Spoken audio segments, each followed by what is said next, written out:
Supreme court के निर्णय के बाद हायर पेंशन के लिए जो ऑप्शन फॉर्म ऑनलाइन मांगे गए थे उनको संबंधित विभागों से वैलिडेट कराने की लास्ट डेट 30 सितंबर 2023 है, परंतु 1995 या ज्वाइनिंग डेट से सभी आवेदनकर्ताओं की सूचना संबंधित विभाग अभी तक तैयार कर जॉइंट ऑप्शन फॉर्म वैलिडेट नहीं कर पाए हैं।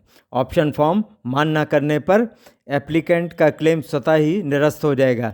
इसलिए एनएसी के राष्ट्रीय नेता दिल्ली में ईपीएफओ की सीपीएफसी से मिले।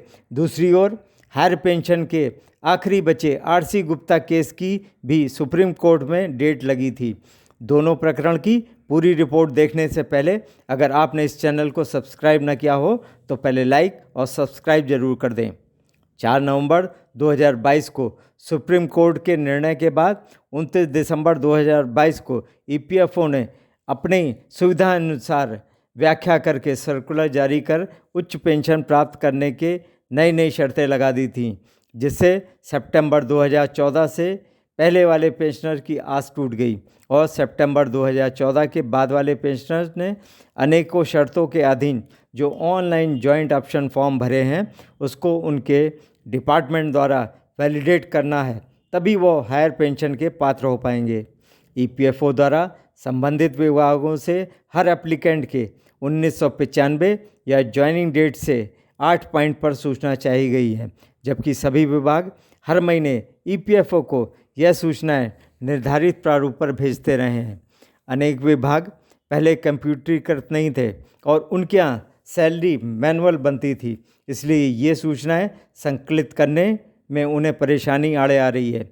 कुछ विभाग पुराने रिकॉर्ड का रोना रो रहे हैं तो कुछ स्टाफ की कमी बता रहे हैं। वैसे भी किसी विभाग में सेवानिवृत्त कर्मियों को अपना काम कराना बहुत मुश्किल होता है।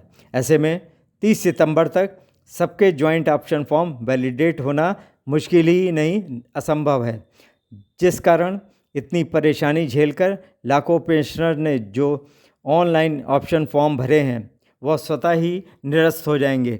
कई विभागों में पेंशनर ने इस संबंध में मीटिंग कर प्रबंधन तंत्र पर दबाव बनाया और प्रेस और मीडिया के माध्यम से लास्ट डेट बढ़ाने की मांग की, क्योंकि इसी अवधि में पेंशनर्स अपने ऑप्शन फॉर्म में यदि कोई करेक्शन करना चाहें तो वह भी कर सकते हैं।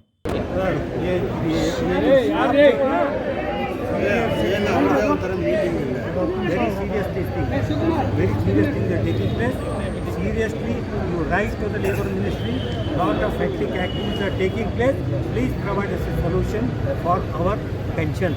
Otherwise, we will not give any guarantee to any person, because we are ready to go for Amarana Upavasa in front of your office only. Keep an ambulance to go to graveyard. We are ready for that.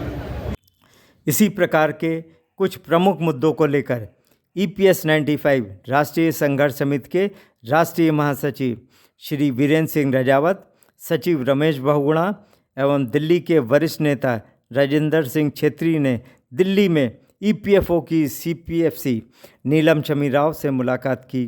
उन्होंने pension विभाग के वरिष्ठ अधिकारी Shri Animesh Mishra, additional सीपीएफसी pension और आरपीएफसी pension अपराजिता जग्गी के साथ अलग अलग बैठक कराई। उसमें एनएसी के प्रतिनिधिमंडल ने कमांडर अशोक राव जी द्वारा सीपीएफसी और श्रम सचिव महोदया को लिखा गया पत्र सौंपकर उसमें उल्लेखित समस्याओं पर बिंदुवार चर्चा की। बैठक में ईपीएफओ के वरिष्ठ अधिकारियों द्वारा निम्न बिंदुओं पर स्थिति स्पष्ट कर सहमति जताई गई। जॉइंट ऑप्शन फॉर्म को डिपार्टमेंट द्वारा वैलिडेट करने और पेंशनर द्वारा पूर्व में भरे गए ऑनलाइन फॉर्म में करेक्शन हेतु जो अंतिम तिथि 30 सितंबर निर्धारित है उसे 2-3 माह और बढ़ाया जाए, परंतु जो फॉर्म वैलिडेट हो गए हैं उनकी प्रोसेसिंग तुरंत कर आवश्यक कार्रवाई की जाए। जॉइंट ऑप्शन के एप्लीकेंट्स को ड्यूज़ के साथ मिलने वाले एरियर और निर्धारित होने वाली पेंशन का भी विवरण साथ साथ भेजा जाए। ड्यूज़ निर्धारित होने या भुगतान तिथि तक का ब्याज ईपीएफओ द्वारा चार्ज किया जा रहा है, तो पेंशन को जब एरियर दिया जाए तो उसी के साथ उसका ब्याज भी उसे दिया जाए। विधवाओं विधुरों को उच्च पेंशन का लाभ की सुविधा प्रदान की जाए। उनके साथ कोई भेदभाव ना हो। पीपीओ, यूएएन और आधार में नामों की मिसमैच होने के कारण ऑप्शन फॉर्म ना भर पाए लोगों के डेटा में तत्काल सुधार कर उनकी बाधाएं दूर करे। ईपीएफओ द्वारा इसके पूर्ण सहयोग का आश्वासन दिया गया। मिनिमम पेंशन 7,500 रुपये महीना व डीए के मुद्दे पर सीबीटी की विशेष बैठक बुलाई जाए। अधिकारियों द्वारा बताया गया कि इस पर सीपीएफसी के साथ आपकी पूर्व में विस्तार से चर्चा हो चुकी है, उस पर हम लोग गंभीरता से कार्य कर रहे हैं। ड्यूज़ और एरियर के बुक एडजस्टमेंट पर अधिकारियों की सहमति नहीं बन पाई और उनके द्वारा स्पष्ट कहा गया कि वास्तविक पेंशन पर अंशदान जमा करवाने के बाद ही सदस्य उच्च पेंशन का पात्र होगा, इसलिए बुक एडजस्टमेंट नहीं किया जा सकता। एनएससी के प्रतिनिधिमंडल ने सितंबर 2014 के पहले और बाद वाले पेंशनर को वास्तविक वेतन पर उच्च पेंशन का लाभ बिना भेदभाव किए देने की मांग रखी। ईपीएफओ के अधिकारियों द्वारा बताया गया कि इस प्रकरण का अंत नहीं हुआ है, यह अभी भी विचाराधीन है और जो भी निर्णय होगा उसी के अनुसार भविष्य में कार्रवाई की जाएगी। श्रम सचिव महोदया के दिल्ली से बाहर होने के कारण उनसे वार्ता नहीं हो सकी, परंतु ईपीएफओ के वरिष्ठ अधिकारियों के साथ यह महत्वपूर्ण बैठक सफल रही। दूसरी ओर हायर पेंशन के लिए सुप्रीम कोर्ट में एकमात्र बचे आरसी गुप्ता वर्सेस नीलम शमी राव सीपीएफसी ईपीएफओ के कंटेम्प्ट केस की आज तिथि निर्धारित थी, जिसकी पूर्व में कई आगे की तिथियां दी जा चुकी हैं, जिसकी 2 माननीय जजों BR गवई और न्यायाधीश प्रशांत कुमार मिश्रा के समक्ष सुनवाई होनी थी। परंतु माननीय कोर्ट ने रजिस्ट्रार को निर्देश दिया कि माननीय न्यायाधीश अनिरुद्ध बोस की अध्यक्षता वाली बेंच के समक्ष इस विषय को प्रस्तुत किया जाए।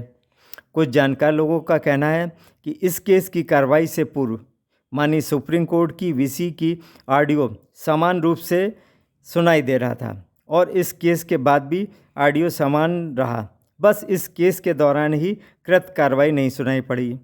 आप स्वयं समझ गए होंगे कि चाहे सरकार हो चाहे न्याय व्यवस्था पेंशनरों के प्रति कितनी संवेदनशील है। जिस केस पर लाखों पेंशनरों की निगाहें और बचा कुचा शेष जीवन टिका हो, उसको कितने हल्के से लिया जा रहा है। अगर राजनीतिक दलों को अपने वोट बैंक की चिंता है तो अब पेंशनरों को भी अपनी ताकत का एहसास कराना जरूरी है। किसी तरह न्यूनतम पेंशन की मांग पूरी कराई जाए, इसमें हर आंदोलन के लिए तैयार रहें। वीडियो के अंत में बेल का बटन दबाना ना भूलें।